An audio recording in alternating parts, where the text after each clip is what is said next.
Hey guys, in this video I'm gonna show you how you can add a YouTube video to your Wix website. So we want to focus on the left hand side and click on Add Elements.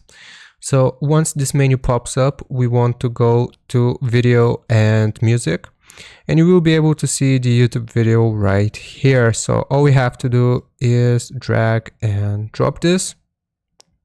So it will give us the video like so, and we will get the option to change the video on here. So if we just click on change video, then if we select this hyperlink, here is where we actually paste the link for the video that we want played. So for example, if we have the link, all we gotta do is right click and paste the link here, and it will replace this video with our video.